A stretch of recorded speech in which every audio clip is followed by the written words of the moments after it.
Well, hello everyone, and welcome to another episode of the Game Changer Mentality podcast. I am your host, Rodney Flowers, best-selling author, keynote speaker, and resilience trainer. And as always, I'm excited. I have a wonderful young lady joining me today in the studio. Silvica Rosca is here to impart her wisdom with us today. Silvica seeks to empower students and young professionals to become more impactful leaders. And by first learning to lead themselves. Her leadership experience spans multiple sectors, including nonprofit, higher education, and aerospace. For the past 12 years, she has worked at Raytheon across areas of finance, managing budgets up to $100 million, dollars, and as an active leader in various employee resource groups. She is an active leader in various resource groups. She's a certified extreme focus coach, a mental performance training used by professional athletes, Army Rangers, Navy SEALs. She brings that athletic mental performance mindset to the business world. And I know there's some athletes out there that are listening, some inspiring athletes, and maybe some retired athletes as well. But this is going to be a great show. I met Silvica at a CEO Space event, sat in one of her trainings. She's a wealth of knowledge. So please sit back, relax, and enjoy Silvica as she imparts her wisdom upon us. Silvica, welcome to the Game Changer Mentality podcast show. Yay, thank you. Oh my gosh, you do a great job at intros. I was listening to it. I was like, dang, I sound good. How are you? How are things going in your world? Oh my gosh, things are absolutely great, marvelous. I have got my sister gave birth a few weeks ago, so I have my ninth nephew and niece born. Wow, So ninth one. Wow. ninth Very one. So good. it's exciting. I'm an auntie 9 times over. Congratulations. Thank you.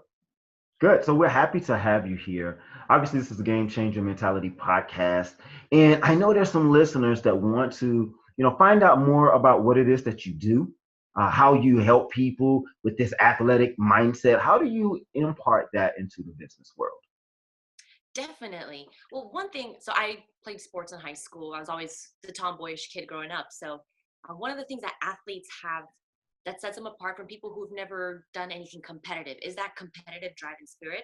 But it's not just competitive of I want to be better than the person next to me. It's I want to be better than who I was yesterday. I want to go past my own personal record. And athletes, they create certain mental processes that enable them to push past the pain or push past the discomfort, to sacrifice hanging out with friends and family to go and do what needs to be done in order to achieve extraordinary results. And in the business world, sometimes, when you're working, you have that negative self-talk that comes, is this really worth it? Why should I be doing this? But if you approach the business world as a game or as sports, because it is like sports, there's teamwork involved, and there's also your individual ability involved. And so if you take that mindset, understanding the importance of your thoughts and of guarding your thoughts, if you understand the importance of which attitude you bring to work will actually impact your ability, your productivity, and your ability to complete tasks. If you bring that to work, then you work better with people and you complete things better. So that's what I bring to the workplace. Awesome.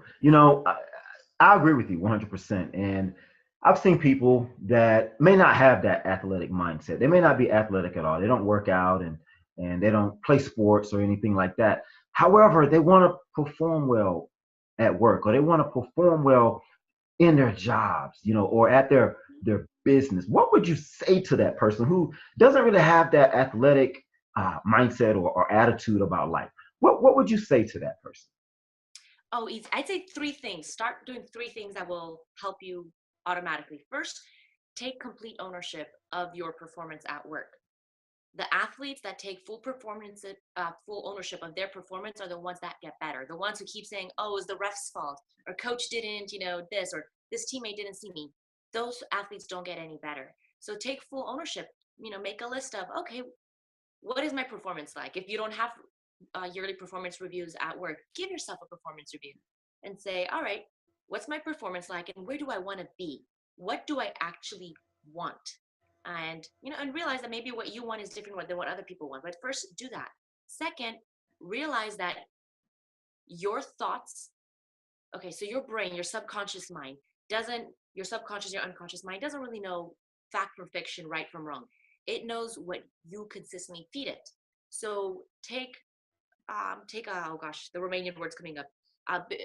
So basically take account of all your thoughts. Are you feeding yourself negative thoughts? I can't do this. Oh, who am I to do this? I've never been good at this. Or are you feeding yourself positive thoughts? So keep track of the way you think about it. Or when you make a mistake at work, do you call yourself an idiot in your head? Or do you say, okay, I made a mistake. How can I improve?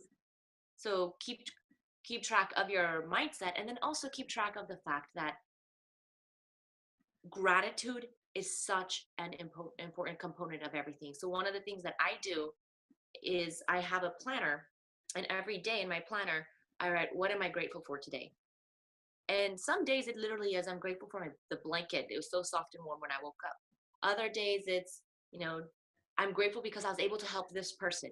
But keep track of that every single day, because certain days they'll be tougher than others.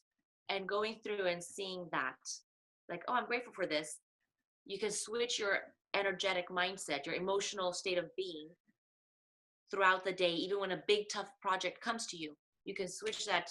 Maybe the thing you can be grateful for, like, very practical example. um one of the times I was working on, we do quarterly what are called estimate at completes in the finance world. And so I was working on that and doing my monthly stuff. I thought I had everything complete. In the last minute, people came and said, hey, I know the meeting's 5 hours from now, but we have new inputs and we need you to rerun everything. And I'd stayed till 10 o'clock the other night, finishing everything. And so what attitude do I bring? So I said, okay, I took a couple minutes to breathe. He says, I'm going to choose to be grateful that first of all, they believe I can do this. I'm going to choose to be grateful that, I have a job that, hey, the job, the money I'm getting from this, what is it providing me? Got into that mindset and then went and started doing the task. It was the same task. It was, monotonous. It wasn't pleasant. But because of the attitude I brought to it, I was able to complete it in a manner that gave plenty of time for the meeting, to review for the meeting. So it's little things like that make a big difference. I agree with you. I was reading Think and Grow Rich by Napoleon Hill.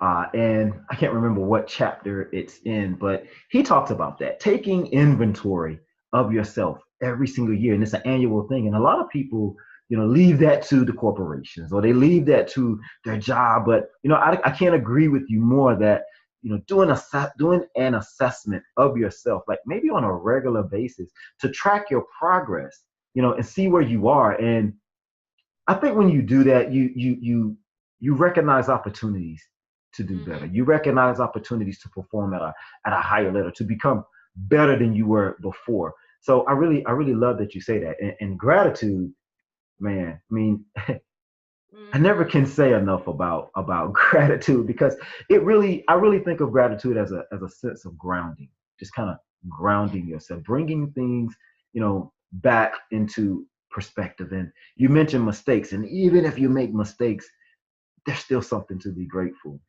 for, even if it's just the fact that you have life to fix that mistake, right? Because some mistakes can cost you your life. Some mistakes are horrible mistakes, but if you're still breathing, even though you made a mistake, you still have opportunity to fix that. And since we're talking about mistakes, what are some of the biggest mistakes that you've made in your life, and how did you overcome them? Oh my goodness. Whew. All right. Which one? Well, I think one of the biggest mistakes I have made, um, is, it was when I first started on my entrepreneurship journey. I made the assumption that my family members wouldn't be able to understand what I was going through, because they were working full time. And so I had this assumption that I can't share my journey with them, or if I have these ups and downs, I can't share it with them because they won't understand. Or maybe because, you know they'll, if they see my struggles, they'll say, oh man, you should go back to a job, stop this. I was afraid that they would encourage me, discourage me for my entrepreneurial journey. And so I kind of closed off from them, from that emotional connection when it came to my work stuff or my job and my business. And I think that was a I know it was a very big mistake because they were my primary source. They were the people that I was closest with. My sisters were my best friends. And that I struggled emotionally. I mean, entrepreneurship is a major roller coaster of a journey in and of itself. And I was robbing myself of their support because afterwards, after some time, I'd start talking with them and they told me, look, we were there with you all the side. We just wanted to be a voice of reason, but we were there supporting you this entire time. But I had cut myself off from that. And I think we do that a lot to people, whether, entrepreneurs or people within the workforce. So sometimes leaders, if you're leading a team and the team is going through a really tough time, or you receive input from your bosses about needing to do something, and your team can tell you're frustrated, but you're not sharing with them, hey, I'm frustrated, or hey, I'm overloaded. Can someone come help me with this? Like sharing the burden, because there are people out there willing to support you or willing to step up to the plate, whether it's at work or in your personal relationships. And so it's this need for like this drive for I'm gonna do this by myself. It's like, no, you don't have to do it by yourself. You are responsible for it, but you don't have to do it by yourself. You can enlist the help of others. So I would say that was the biggest mistake. So how does the athletic mindset, how did that play? Did that play a part in you, I would say, correcting that mistake or going Yes. forward? Yes. So in extreme focus, one of the so extreme focus was a training session. I don't if Dave Austin. If you I believe you met him at CO Space as well. Yes. So he trains professional athletes, and so one of the tools that we get, each principle that we teach is linked to an animal. And so one of the principles is called ensuat, and it's about the otters. If you look at the oh my gosh, no, it's not otters. What am I talking about? It's the prairie dogs. I forget their name, but they have an entire system. Or ensuat actually is the otters. Yeah, we'll do that one. We'll do ensuat, not the prairie dogs. So ensuat is the otters, and if you look at otters, they help each other when they're swimming. Like, so for example, they had a video of two otters just kind of like chilling, laying back on a river, and one of them fell asleep and started veering off path, and then the other otter was watching his back and grabbed him, pulled him on path. And I remember while I was reviewing the material to teach it to someone, the thought just hit me. Wait a second. In a team, so I'm here training people about the importance of having a support work and teamwork, and in teams in the athletic mindset, when your teammate is going through something, the other team members are going to go try to figure out, help them out, because you want, or her out, because you want their mindset to be fully there so they can be focused on the task at hand. And so I said, wait a second, my team, who's on my team, who's my board of directors, right? Who is my team? And my family member is part of my team. They're my fans. They're here, they're cheering for me, so why not allow them to cheer for me? And when I read that principle, it reminded me, oh, okay, I've got to fix this. I need to enlist their support as well. Sure. I mean, I think a lot of people avoid getting into entrepreneurship type positions, taking the plunge to start their own business, become leaders Mm-hmm. because of that. They feel like, I'll be alone, or, it's going to be about all the responsibility that I have to take.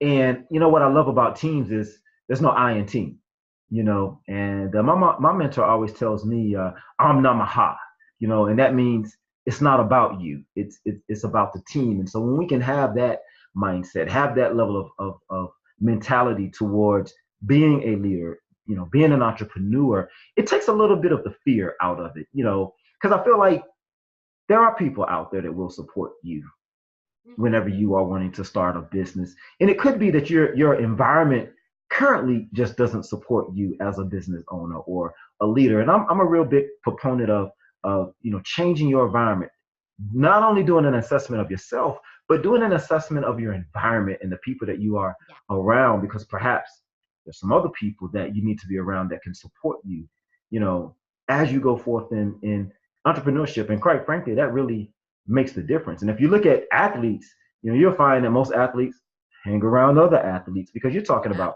eating properly, getting the right amount of sleep, things they do and don't do. And it's difficult. Let's just face it. It's difficult when you're trying to stick to a regimen, a workout schedule, a diet, a certain way of eating, sleeping. And if other people don't understand that, it can be challenging to stick with that because you're being pulled in certain directions, that may not be conducive to your growth, to you benefiting from, the schedule that you have because you keep getting thrown off. So I love the fact that with this mindset, it can apply everywhere. And actually, I feel like, we want to practice that in every area of life, Agreed. not just business, not just body and diet, but in friendships, relationships and marriages and in everything that we do. What are your thoughts about that? 100% agreed. I think that's one of the things that I feel, um, having that athletic mindset, understanding mindset enables you to have deeper and stronger relationships. One of the things that I, while you were talking, a thought that had popped up was a lot of times, so our environment or the people around us, sometimes when people think that those around them aren't being supportive. But what happens is our perceptions, our expectations of what other people think of us, our expectations of what kind of attitude people might have, sorry, I'm back. That affects our interpretation of their behavior. So someone who's completely supporting us, but if we believe that they are going to come with an antagonistic attitude towards us, and we're having a conversation with them, they'll be saying things, and our brain will automatically interpret or try to figure out, how is this antagonistic? How is this showing that they're not supporting me? Because we assume that they Mm, have that bias against us or against the thing that we're doing. So our brain plays tricks on us like that. So one thing that I have found that is important, and especially this especially helps in relationships and personal and romantic relationships too, is don't assume that the other person is gonna have something to say against you, or don't assume that the other person, don't have your defenses up already, or don't be getting ready to play offense, the offense automatically. Just say, okay, like, let's have this conversation and let me not put any of my emotional filters on it. Let me just listen to what they're saying and stop, not make any assumptions of what they mean. Just listen to what they're saying and say, okay, I think this is what you mean, instead of finding reasons to have our guards up. And that really helps too. so do you find that that causes people to sabotage themselves, that level of thinking? Oh yes, yes, yeah. It does. I mean, there are cases where someone, is, for example, in the entrepreneurial world, the way I've seen it is someone who feels a bit um, insecure about the service that they provide. They'll be talking with a potential client, and the client will bring up questions, and the client really just wants to know because the client has no idea who this person is, or the potential client. And then the entrepreneur automatically is thinking, this person doesn't trust me. This person doesn't think I can do the job. This person doesn't think this person doesn't think that. And then it psychs them out of that sale.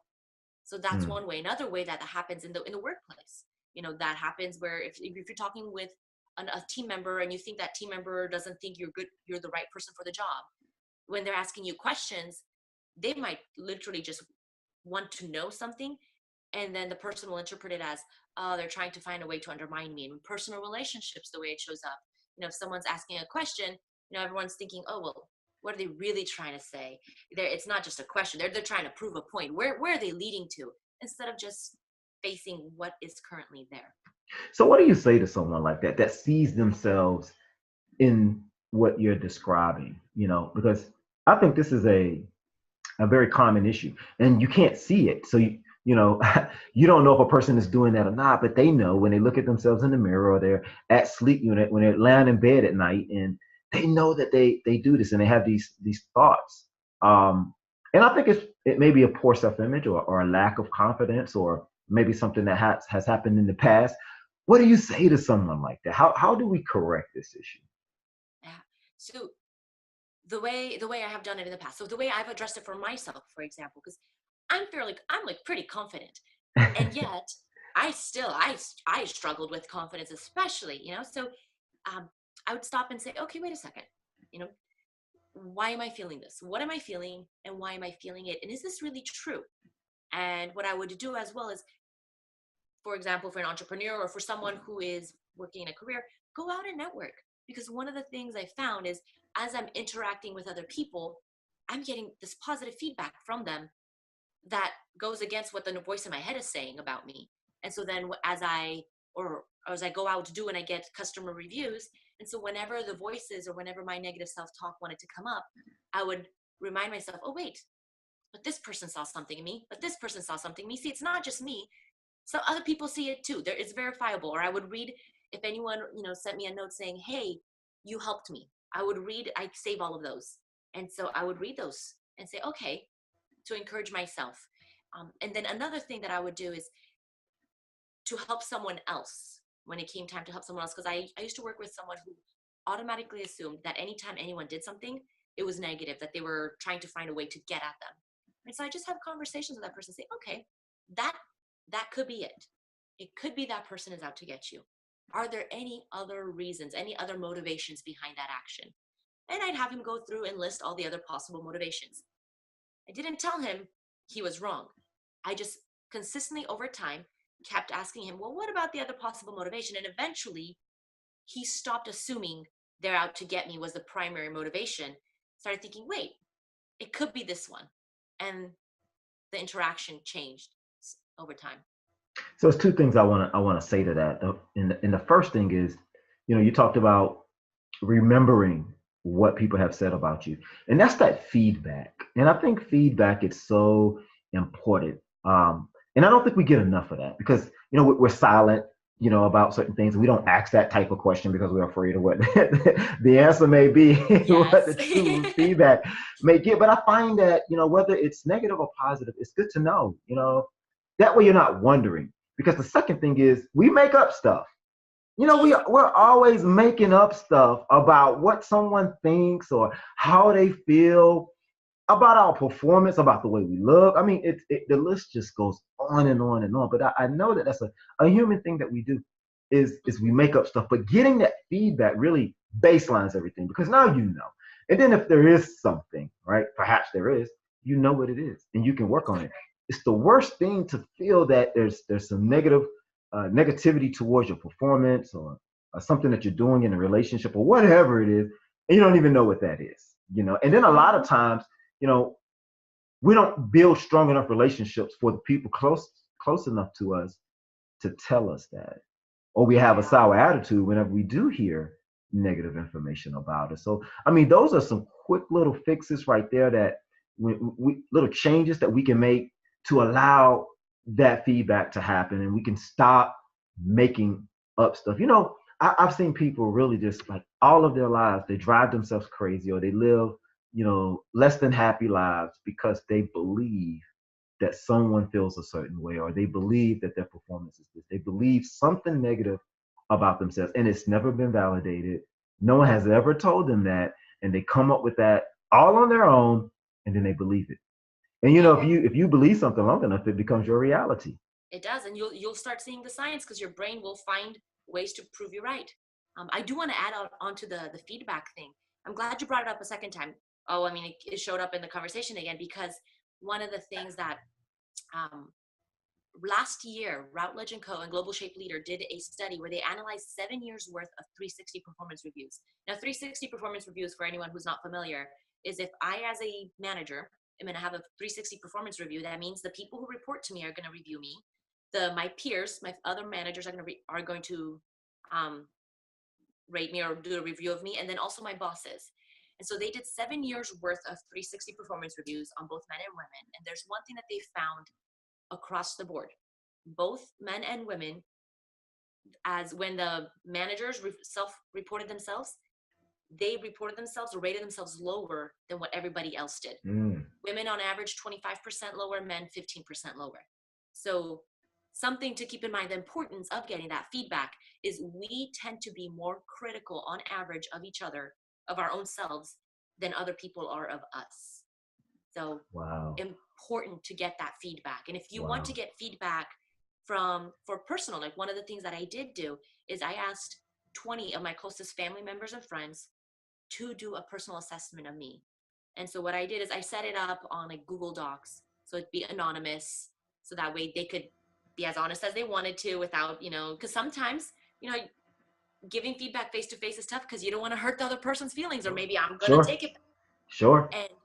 And so that's what I did as well. So that way I could get an honest of the people who interact with me the most. what do they think my strengths are? What do they think my weaknesses are? And that's one way of getting that feedback. So how did that support you going forward? I mean, was that It's it was very helpful because there were certain aspects of who I am or what I do that I just thought were just like no big deal. So I'm a very cheerful person. I always smile whenever I walk in a room. Like, I want people to feel good, and that's just part of me. And consistently in the responses, what I'd get is, I can count on you to cheer me up, or I can count on you to brighten my day. And for me, I was like, okay, that's one thing. If my day is going horrible, I know for sure at least I can be grateful of one thing, that I cheered up someone's day. And it's and then certain other things that they had listed in there that reinforce that, yes, these are strengths, and I didn't realize how important these strengths were. Because every Albert Einstein, I think, is quoted as saying, every man is a genius. It's up to me to figure out what their genius is. And we all have an area of genius. We have all certain strengths that other people see, but because we are so accustomed to them, we don't think of them as strengths. We don't think of them as something out of the ordinary. And having that review for me helped me realize, oh wow, these are certain areas that are my strengths, and I just overlook them because they're my strengths. and it baffles me that when we do look at ourselves, we look at we tend to focus on what's not so good or the Yes. weaknesses, and we stay there, ignoring all of the good things about us, the positive things about us, and I think we do that every time there's an opportunity to criticize ourselves or assess ourselves. We tend to criticize. We tend to look at the negative. It's destructive feedback. We don't look at our positives. And I've been thinking about this a lot. Why we kind of revert to that way of thinking by default. And I feel that as human beings, we don't have enough self compassion for ourselves. And if there was something that I would offer up to human beings, just in life in general, in all walks of life, marriage, business, on the court, on the field, is giving yourself self compassion, because a lot of times where you are, you've had to overcome something to get where you are. There's challenges that we all face. And I know we may be facing a big challenge, and that challenge may be kicking our butts, right? I get it. However, we have to remember the challenges that we've overcome. We have to remember the good things about ourselves. And I think that gives us fuel to correct those negative things, to correct those weaknesses, because you know what? We've done it before. Mm-hmm. It's not new. Um, One thing I'm really passionate about is, I like kind of showing people that they can accomplish major things in life, really, really be their best selves, and a lot of people, they may see the athletes that are really, successful, or the movie stars, or the people that are rich, that are in the limelight. They look at them and they say, wow, that's amazing. Look at what that person has done. And then when they look at themselves in the mirror, or they think about maybe they living a life like that, there's not that excitement. There's not that celebration. There's not even, that feeling of that being an opportunity. It's more so, well, that'll never happen for me, you know. And I want to correct that. I want to change that, because I believe, like you said, everyone has a genius in them. And so for the movie star and the athlete, we live in a culture where we celebrate that stuff widely, right? And it's displayed and advertised in our face, and so we kind of we're attracted to that. We see it all the time. But there's other people that are doing amazing things in life that we never hear about. And Mm-hmm. I really believe that if we can look at ourselves and find our genius and bring that forward, because I really believe that that's what we're here for, we can have that same level of fulfillment in Yes, life. I Um, agree. I think one of the things that has happened is we compare ourselves to other mm, people, and it's a false comparison. It's before you compare yourself to, oh, why am I not as successful as that other person? Think, what does success mean to me? What do I value in life? And I'll take, for example, my parents. My parents, for them, what success meant for them was that their kids would have the opportunity to get an education and have a stable job. So came from Romania. So Romania is a communist country. Under communism, my parents, as because they were Christian, they were persecuted. Christians technically officially we're allowed to go to college and university, but in practice, what would happen is the teachers would lower the students' grades. So that way, as much as possible, if you were Christian, they would not allow you to have the opportunity to go to university or to college. And so then my dad had wanted to be a history professor, couldn't. He went to trade school. He's a machinist. And so, but for him, his success in life wasn't how much money can I make or how much. He's like, can I provide a good life to my family? And that was his measure of success. And I look at my parents, when we moved to the States at that time, my mom was 40, my dad was 41. My dad was 40, my mom was 39. They moved halfway across the world into a country where they didn't know the language. They had 9 children, and all we had was 1 suitcase each. And they were able to overcome the challenges of learning a new culture, learning a new language, making ends meet with all those kids. And now my dad, I mean, whenever he talks about any of his kids, he starts choking up. He goes, yeah, that's my child. My child graduated high school, or my child graduated college, or my child works here, or my child started their own company. And for him, he doesn't even compare himself to everyone else because he knows what his values are. I mean, he put his life on the line for those values. And so for each person, it's what are your values? For all the listeners, what are your values? When you look at someone, a celebrity or an athlete leading a kind of life, and you like that part of their life, think, what is the rest of their life like? Do I want that other aspects of their life? And if I don't, then why should I be jealous? Or why should I not jealous, why should I allow myself to feel less than because my life doesn't mirror theirs? It's know what your values are and then compare yourself to that. That is And the measure of and success. and what I think about that as you say that is that, you know, if that person is a movie star or just, not just, but, value sending their kids to college, basketball player, athlete, or business owner, CEO, that's what they bring to the table. That's where their genius is, right? Yeah. And you could be, my dad. I talk to you about my dad. I talk to my about my dad all the time. My dad, and I'm very proud of my dad. My dad loves cutting meat, right? He's been a butcher all his life, okay, and he works at a grocery store. To this day, he works at a grocery store. And I've asked him before. I said, he's been the manager of the department and the leader. And I asked him, I said, why don't you go and start your own business, or have you thought about doing something else than cutting meat? He said no. And I said, why? He said, because I love cutting meat. And I said, really, what do you like about cutting meat? He said, I don't know, man. I just know that I love it and I'm good at it. And every day I'm excited to go cut meat because that's what I do and I love it. And I kind of backed off and I'm like, okay, and to be honest, we need people like that in the world, that are the best meat cutters out there. If you're taking out the trash, if you're, whatever it is, we put measures on these things. And I think we shouldn't, as human beings, we kind of, uh, uh, uh, I can't think of the word, but we're biased towards certain jobs. We're biased Yeah. towards certain things. If it's not, and we've been programmed by television and commercials and advertisements, and we've been programmed to think that if you're not making $1 million, or if you're not a superstar, you're not an athlete, then you're kind of at the bottom of it. But fulfillment comes at finding out who you are and giving that, to the best extent possible, to the maximum extent possible, to as many people as you can. And if you can find fulfillment in that, and if that makes you feel good every single day, and you feel good getting up, going to work to do that every single day, then I feel like you found success. And maybe perhaps that's what you were here to do. But I feel people get discouraged about things because they compare themselves, or they're not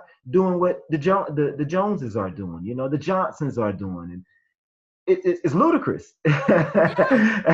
100% agree. Like, you're preaching to the choir. I'm like, yes. And I really believe if we can come to a place, the law of relativity says that nothing's big or small, it just is. And if we can come to that mindset where it just is, this is who I am, this is what I like, this is what I bring to the table. I know who I am. I know the amount of people that I can serve. And I do it with love. And I would do it even if they weren't paying me, because I get so much fulfillment out of it. We value and we put so much measure and weight on money and finances, and we forget the emotional side of just being human and living, and whenever you can get that, because there's a lot of people, I mean, I'm sure you know some people too that have a lot of money, but they're unhappy, they're Mm-hmm. unfulfilled. And what kind of life is that? I think it's written somewhere. What good is it to gain the whole world But lose your soul. but lose your soul? Yeah. Yeah. And I love poetry. And so one of the Romanian poems that um, really stuck, like if there's a stanza that describes my life, would be this stanza. And it talks about, the poem is titled, I Would Like to Be. And the last stanza says, and I would like to be one more thing, a brilliant ray of sunlight. And while traveling through this cold, dark world, to warm up someone's heart, to light up someone's life, and then return to the sun. And like, that's me. That is I have it on my vision board. Like that is my life. And on days when I have compared myself, on days, because I'm a very driven person. That's just me internally. If I'm going to do something, I want to be the best at it. That's just Mm-hmm. me. And so, especially as I was building up my business, I remember I'd like, hey, this person started their business a year ago. They're further ahead of me. What's wrong with me? Why am I done? All those thoughts in your head. And I'd have to stop myself. Wait a second. What's my life purpose? What is it that I value? Did I accomplish that today? And if I did, and I made some progress towards my goals on my business, awesome. Then that's good. Stop comparing, be happy. Tomorrow be better than what I was today. I love So, that. but it's a constant. It's constant. It's not one of those things where one day you decide to do it and then every day will be the thing. If all of us as a society, it's easy sometimes to say, oh, because we've seen all this media, because social media, because we're so connected, we can compare ourselves. It's okay, that's there, but we are the ones who make the decision to compare ourselves. That's why the self-ownership, the self-leadership, I heavily focus on that. It's because ultimately somewhere I made that decision of seeing, oh, that person has that, I don't, therefore I must be bad. I'm the one who made that value call. And so it's a matter of every single day choosing, I'm not going to compare myself. I am going to, here are my values. Here's what success means to me. Here's how I'm accomplishing that today, and not choosing to beat myself down, having that self-compassion, self-love for myself. And the way we feel about ourselves then reflects in the way we treat others as well. So, yeah. I love that. Beautiful. And I think, to balance life, there's two things that are needed, and you've touched on both of them. And it's, the spirit of excellence, to do your best. Not that you're trying to be better than someone, but to give your best to life, to give your best self, to give your best service, to give your best talent, your best genius, the best of you to life. To life. And a lot of people will give their best if there is it's a certain amount of money attached to it, right? Yeah. And the thing about it is, life in itself is a gift. You've already received the most priceless, invaluable, Gift. gift that you can ever receive. I mean, no one can pay you the amount of money that is equivalent to having life.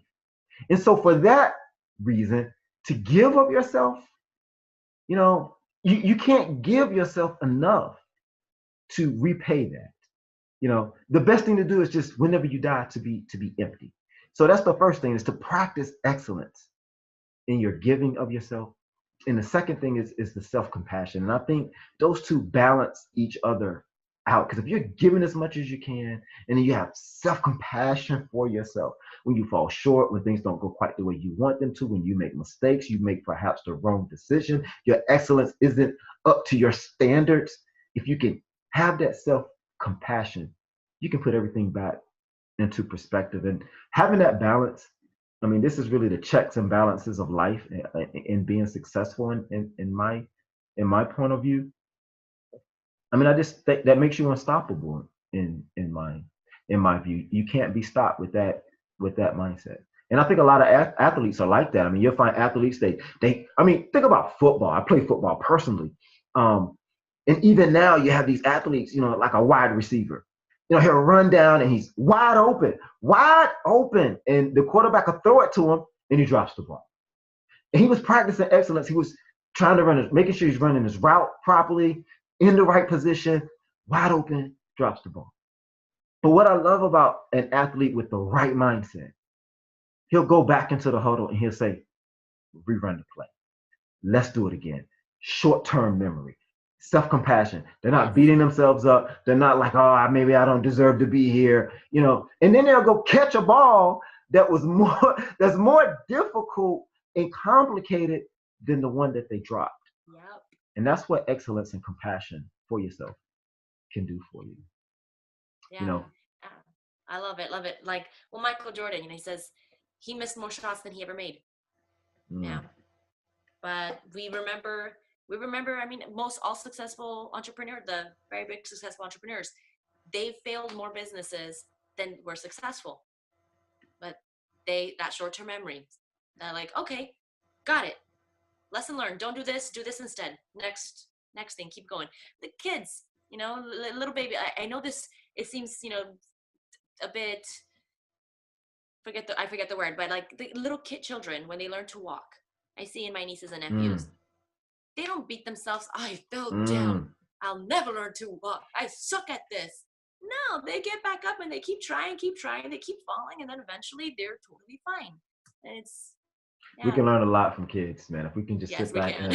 and observe. And it's funny that, as we become adults, or once we become an adult, we forget that we don't live that way anymore. And I tell people to return to your childlike self. And I don't mean act like a child, but observe how a child acts. Especially, I mean, that's a great example. I mean, how many, you see children, they fall down all the time. I mean, and they're not even really conscious of it. They're just like, okay, I failed. Let me get back up, whatever. And they just They they might just bang their head on their way getting up. yeah, and they just keep on going. But as adults, and I think what happens is the judgment. You know, Yes. we're so afraid of being judged, and it really doesn't matter if someone judges you or not. I mean, but that's a fear, fear, an embedded fear that humans have. If I fall, they're gonna judge me. If I fall short, they're gonna judge me. They're gonna look at me a certain way, and that really stifles us and keeps us stuck. You know, People are stuck in that place and they won't try again because sometimes, that mistake or that falling short and the judgment that was associated with that was so great that they won't even try again at Yeah. all, you know. And we have to have the strength and the courage to get up and keep going no matter what the judgment is, no matter, and it's funny how we let people that we don't even know sometimes keep us in a place. And Yeah. it's really funny, um, that we do that. And it's a serious issue. I say that it's funny, but in our reality, it's a serious issue that needs to be addressed. In your work, do you have any strategies to combat that at all? Yes. There are multiple things. So the first is, um, once again, coming back to that mindset, realizing how much of it is in your mind. So first of all, it's the whole, oh, I'm afraid that if I do this, people will talk. People will say something, perhaps people close to me, perhaps who knows what. And the first thing that I remind myself is everyone is so busy with themselves. Most of the Mm, times, they don't even know what you did. So I remember, one practical example is when I first started my business, I thought I was going to do just mindset coaching, especially for entrepreneurs, because those were the people following me online. And so I started advertising a program, realized quickly, you know what, I probably shouldn't do mindset coaching for entrepreneurs because I'm just starting out as an entrepreneur. So let me have experience as an entrepreneur before I coach entrepreneurs. And instead decided, okay, leadership training for women in corporate America, bread and butter. That's what I do. And I put out a program. 3 months later, I put out a different program. And I remember when I first wanted to put out the other program 3 months later, I got scared. I thought, oh, will people notice that this is a different program? Well, what will people say? Oh, you sucked so bad at the first one, you had to create a second one. All this, right? And guess what I found out? As I started reaching out to the women who I personally knew, I started reaching out to them. This is, oh wow, this is cool. When did you start doing this? When did you even open up your business? They hadn't even seen all my previous mistakes. And here I was worried about, are they going to judge me because of my previous mistakes? mm. And they were completely unaware because life was happening to them and they were busy dealing with their own life. And so that's the first thing that I remind myself. It's, hey, Everyone is so busy with them. People aren't really noticing your mistakes. And the second thing is, once again, this I saw from my own personal experience as well, is as the people who did see me make my mistakes, for if anyone had any negative reaction to it, most of them didn't mention anything. Sometimes people do, but you just gotta learn to block it out. It's certain people who had seen me persevere would message me months later saying, "Hey, I saw I saw that you were struggling with that, and I see that you're still around. You're still That's awesome. Can you help me? Because I'm going through a tough time now. And I think, and I've seen that you got through it. How did you get through it?" And so then people start coming to you for help. And so that's whenever I'm going through something that I'm struggling, I'm learning to persevere, I actively put on in my head, say, okay, wait a second. This is going to help someone in the future. Someone is watching me, and depending, they're going to need my help in the future because I got through this. And so those are just two small techniques that I use personally. That's awesome. And if I can add to that, I feel that whenever you're starting something that you haven't done before, that's just it. You're starting something that you haven't done before. And so if you're doing No, something go that you ahead. haven't done before, then you're probably going to make mistakes. I mean, you can't perfect something that you've not done before. Perfection comes through repetition, doing it Yeah. over and over. And that's where efficiencies come in and synergies come in and all of those things. But if you don't start, if you don't, if you're not, if you allow the fact that you perhaps will make a mistake to hinder you, you'll never get started with anything. You have to tread the path.